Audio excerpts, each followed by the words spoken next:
हम जहांगीर के शासनकाल में देखते हैं कि मनसबदारी व्यवस्था में क्या बदलाव किए गए, और यह बहुत ज़रूरी है कि मनसब व्यवस्था को अकबर के शासनकाल में कैसे शुरू हुई थी, फिर जहांगीर, फिर शाहजहां और औरंगजेब के शासनकाल में उसमें कैसे बदलाव आते गए, ये सब को जानते रहें, यह बहुत पूछा जाता है।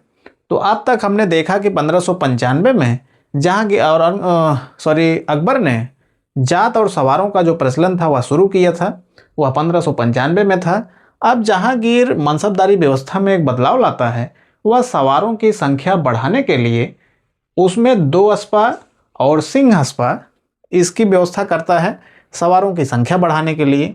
और ऐसा करने पर वह मजबूर तब हुआ जब अकबर ने यह तय कर दिया था कि किसी भी मनसबदार का मनसब जो है वह 10 से लेकर के 5000 तक ही रहेगा, यानी कि मनसबदार अधिकतम 5000 तक हो सकते हैं। तो जहांगीर अब उस व्यवस्था में कुछ बदलाव चाहता था।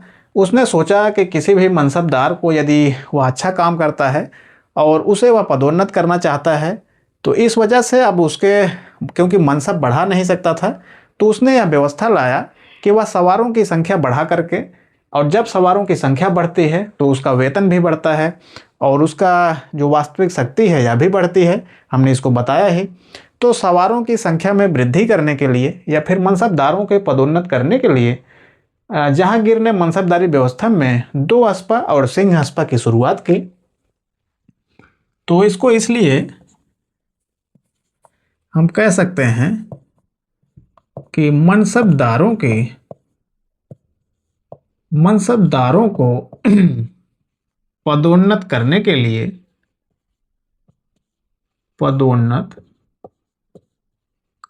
लिए जहांगीर ने 2 अस्पा, 2 अस्पा का मतलब था 2 गुने सवार, 2 अस्पा, और साथ में सिंह अस्पा की शुरुआत की। सिंह अस्पा का मतलब था कि 3 गुना सवार,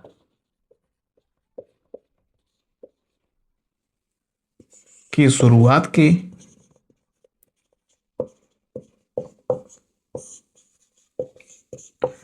तो जहांगीर के शासनकाल में मनसबदारी व्यवस्था में यही बदलाव आता है, क्योंकि अकबर ने इस व्यवस्था को शुरू किया था तो उसने तय किया था कि मनसबदारों का जो मनसब है वह 5000 से अधिक नहीं होगा। और फिर जहांगीर जब अब किसी मनसबदार को उसको पदोन्नत करना चाहता था और उसे और अधिक शक्ति देना चाहता था, उसे और अधिक प्रभावशाली बनाना चाहता था, तो उसने मनसबदारों के जो जात पद है उसको ना बढ़ा करके सवारों की संख्या बढ़ाने के लिए यह व्यवस्था लाया। तो उसने 2 अस्पा यानी कि उसके सवारों में 2 गुना सवार जोड़ दिए, और या फिर 3 गुना सवार। तो ऐसे भी पूछा जाता है कि 2 अस्पा और सिंह अस्पा की शुरुआत जो है वह किसने की मनसबदारी में, तो वह जहांगीर था जिसने 2 अस्पा और सिंह अस्पा की शुरुआत की। और 2 अस्पा का मतलब था कि 2 गुने सवार, और सिंह अस्पा का मतलब था कि 3 गुने सवार।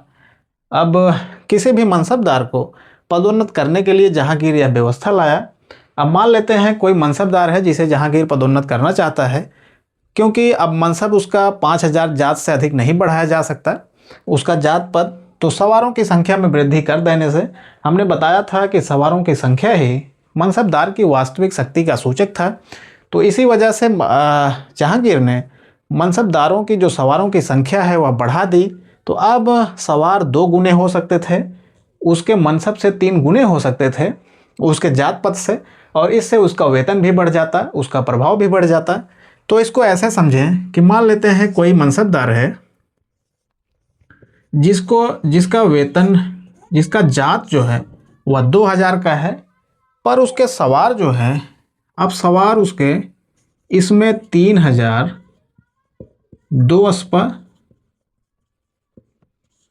और फिर 2000 सिंह अस्पा इसमें जोड़ दिए गए। तो अब देखें तो जात पद उसका 2000 का है, पर ऐसा कर देने से 2 अस्पा और सिंह अस्पा जोड़ देने से इसके सवारों की संख्या 3 गुना और 2 गुना ऐसा हो गई।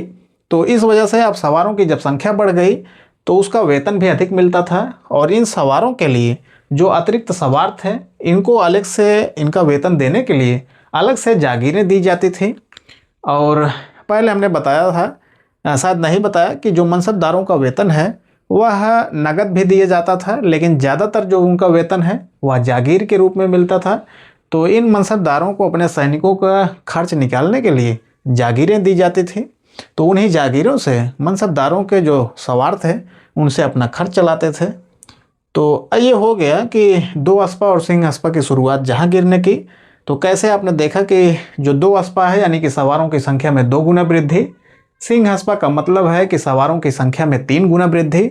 और जहांगीर यह व्यवस्था इसलिए लाया क्योंकि वह जब भी मनसबदारों को पदोन्नत करना चाहता था तो उसको ऐसा करना पड़ा जिससे कि जात पद बिना बढ़ाए सवारों की संख्या बढ़ाई जा सके।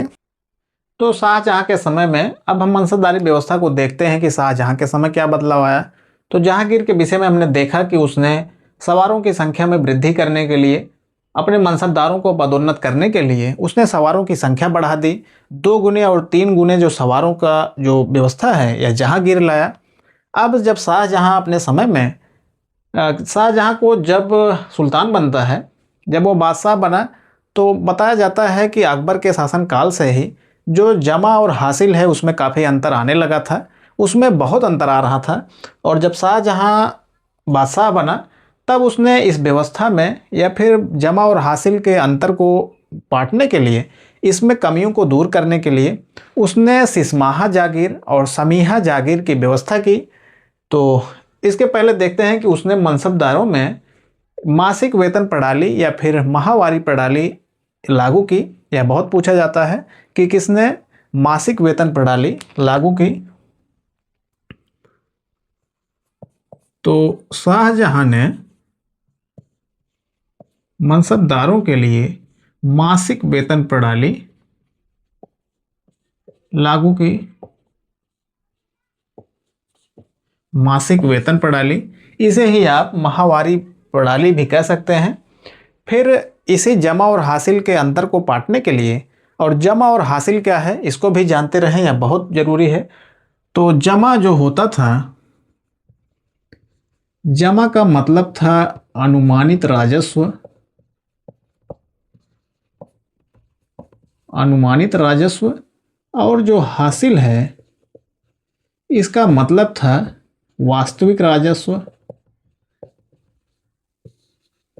वास्तविक राजस्व। तो यही जमा और हासिल था। अब किसी भी मनसबदार को जब जागीर दी जाती थी तो उसका कितना वेतन तय किया गया है उसी हिसाब से उसको जागीर भी दी जाती थी। और जब भी जागीर जिसको मिलते थे तो यह अनुमान पहले ही लगा लिया जाता था कि इस जागीर से उसकी जमा कितनी होगी। यानी कि किसी मनसबदार को यदि वेतन उसका 5,000 है तो उसकी 5,000 आय के बराबर ही एक जागीर दी जाती थी।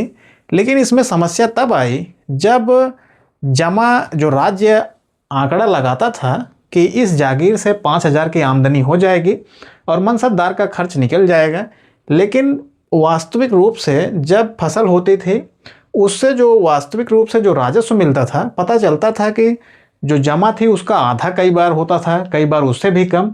तो यही वजह है कि बाद में आप देखेंगे कि मुग़ल साम्राज्य में जमा और हासिल के मध्य इतना अंतर जब आता गया तो यही मुग़ल साम्राज्य के लिए पतन का एक कारण भी बना, जिसे जागीरदारी संकट कहा गया है, जो सतीश चंद्र की देन है।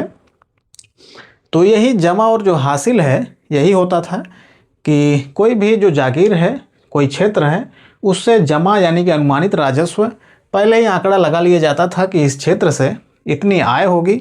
लेकिन जब फसल तैयार होती थी और उसको जब कीमतों में नगद कीमतों में बदला जाता था तब पता चलता था कि यह तो जमा से बहुत अंतर है।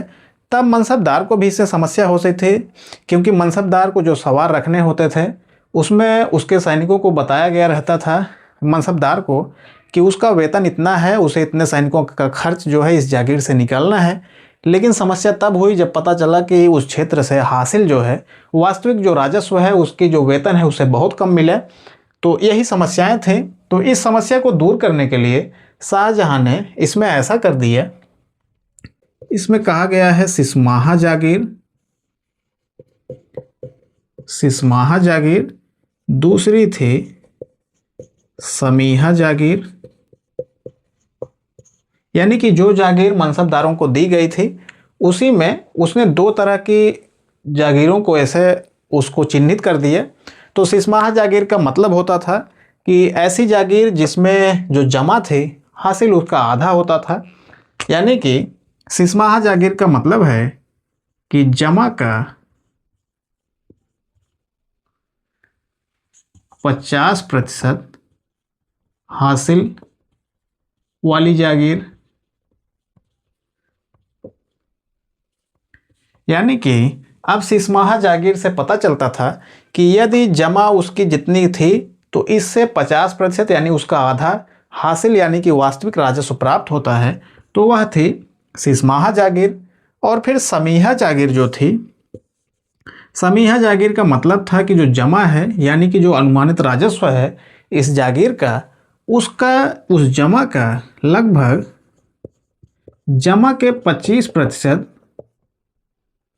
राजस्व या फिर वास्तविक जो हासिल है